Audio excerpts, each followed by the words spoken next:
Di pato? Ha? Sir kayo dyan. Alam mo, ito yung presidente na hindi taga Manila. Hindi ako sanay ng mga paikot-ikot. Probinsyano ako. At matagal akong mayor sa aming syudad. Kilala ko kayo. Laking pulis ako. Ayaw ko na lang magyabang kung bakit. Laking pulis ako. Tatay ko noon gobernador. Ako na mayor at tagal. Alam ko kayo diretso-diretso.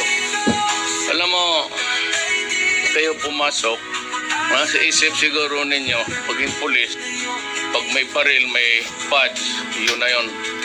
At naghahanap ng hanap buhay, dagdag sa sahod ninyo. Alam ko ng sahod ninyo maliit. Kaya nga ako naghanap ng pera at inuna ko kayo. Talagang kayo by the end of this year, dublado na ang sweldo ninyo. Wow! Kaya naman, meron talagang mga kagaya ninyong mga ulol na ugo. Putang ina, hindi kayo na gusto niyo mas habang pulis kayo, mas marami. Ayan ang problema ninyo. Yung iba nagbababae, may asawa. Yung iba naman mag-ambisyon, gusto ng kotse, gusto ng magandang buhay. Di ba't kayo pumili ng pagkapulis? Alam naman niyo talagang mahirap. Right. Mahirap talaga ang pulis. Entry ninyo lang. Kaso, nag-aambisyon kayo ng mas malaking kita.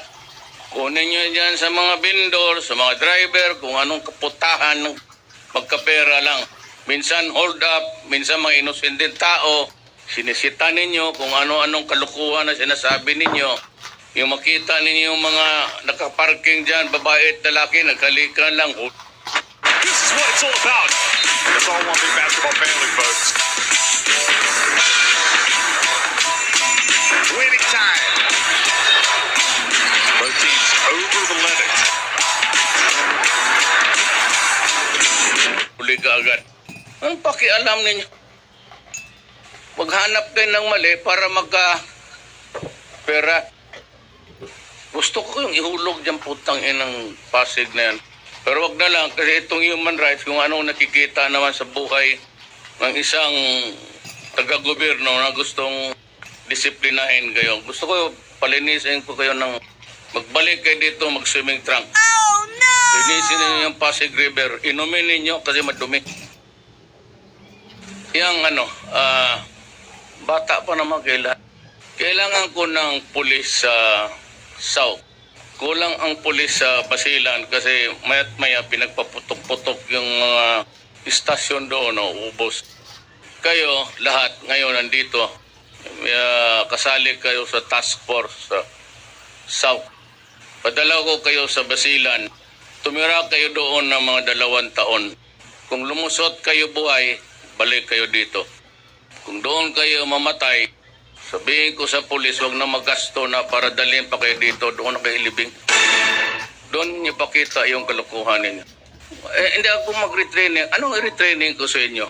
Putang ina, tapos na nag-training ninyo araw-araw. Ano retraining ko? Yung utak ninyo. Hindi ko madala yung ganun . Gayat kayo sa akin, hintayin ninyo kung matapos ang pagka-presidente ko. Magbarilan tayo. Kala siguro ninyo na let's check kayo, papatulang ko talaga kayo. Prepare to move out. I'll give you 2 weeks from now. 15 days. Na kayo. Start to move out. If you do not want to go there, go to your superior officer and tell them that you are going to resign. Otherwise, ayaw ninyo, hanapan ko kayo ng mali. Kaya kayo nandito, mga gago kayo . So meron talaga ako masilip. Either I will dismiss you. Alam mo, kailangan ng Pilipinas, isang squad ng Army, Navy, pati Air Force, Police, to keep track of you. Kasi karamihan ng mga police, yung na-dismiss, yun ang mga sindikato kasi may alam kayo. Kayo ang pinakadelikadong kriminal pag naalis sa pulis. Alam ninyong pasikot-sikot . Alam ninyo kung putang ina, papatayin ko talaga kayo harap ng Pilipinas. Kayo ang magdroga-droga, anak ng pasensya na lang. Hindi ako magdalawang isip. Kayo ang extrajudicial killing talaga. Totoo yan. Pag naalis kayo, if you opt to retire, then behave. Paghanap kayo ng hanap buhay ninyo na malinis, at kayong mga pulis na dati mga sindikato, wag na wag kayong pumasok.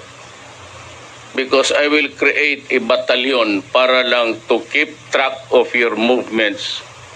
Because it has been the sad experience of this country that the most vicious criminals are karamihan ex-police or sometimes ex-military man. Kaya kita mo sa Mindanao, mga kuratong baliling na mga dating military. Kayo yan eh. Masanay kayo sa mga kriminal. At nasaya kayo kayong pumatay. Kaya tuloy napapasama sa anti-illegal campaign kayo. Binibigyan kayo ng pera. Tama yan. Ang mali ang mga ulol at saka walang utak. Alam ninyo, ang pulis bibigyan mo ng pera. Yan sila. Kasi pag walang trafficking, walang buy and sell, walang trafficking, walang mangyari. We're trying to get rid of the supply. Kaya pumuntayan sila, may pera magkunwari bibili.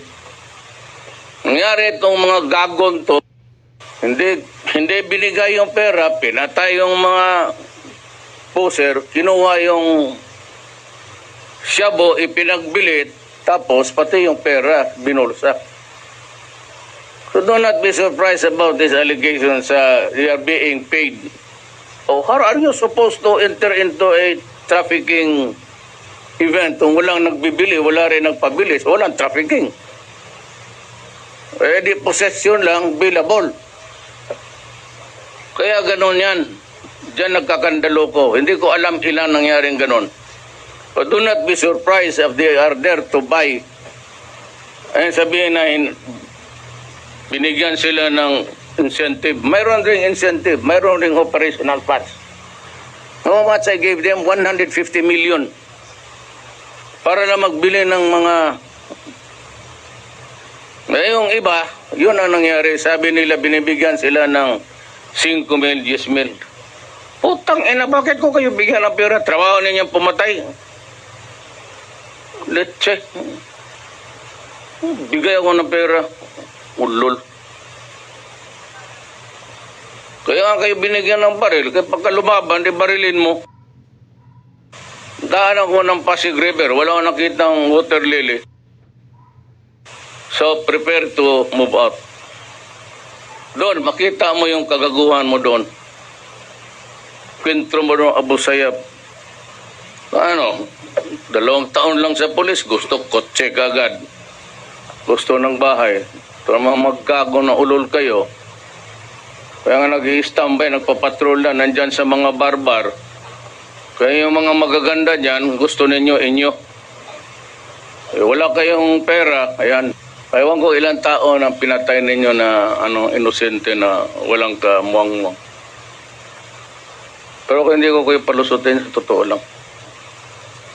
Pag ninyo akong hamunin ng barilan, talagang papatulan ko kayo, mga putang ina ninyo. Hintayin ninyo ako, 6 years from now, kikita tayo ulit.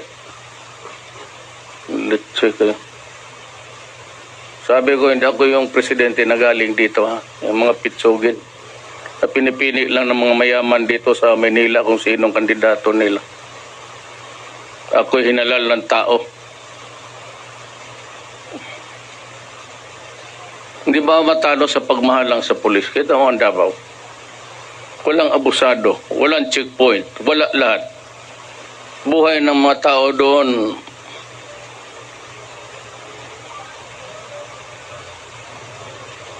may bakit nabubuhay yung mga polis doon? Simple lang ang buhay nila. Kayo.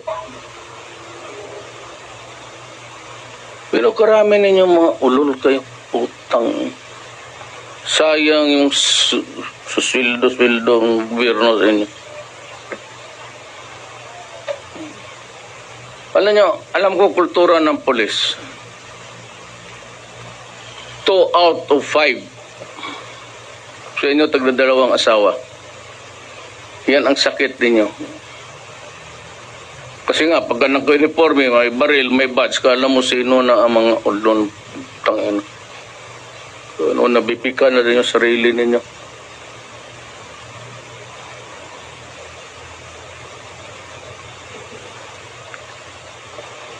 Tumindig kayo dyan. Maghintay ako pag kausapin ko kayo. Baya. Huwag kayo umalis dyan. Yung ganong purma na yan. Putang, buhusan ko kayo. Pag may nakita ako, nag-relax sa sipain kita. Tignan.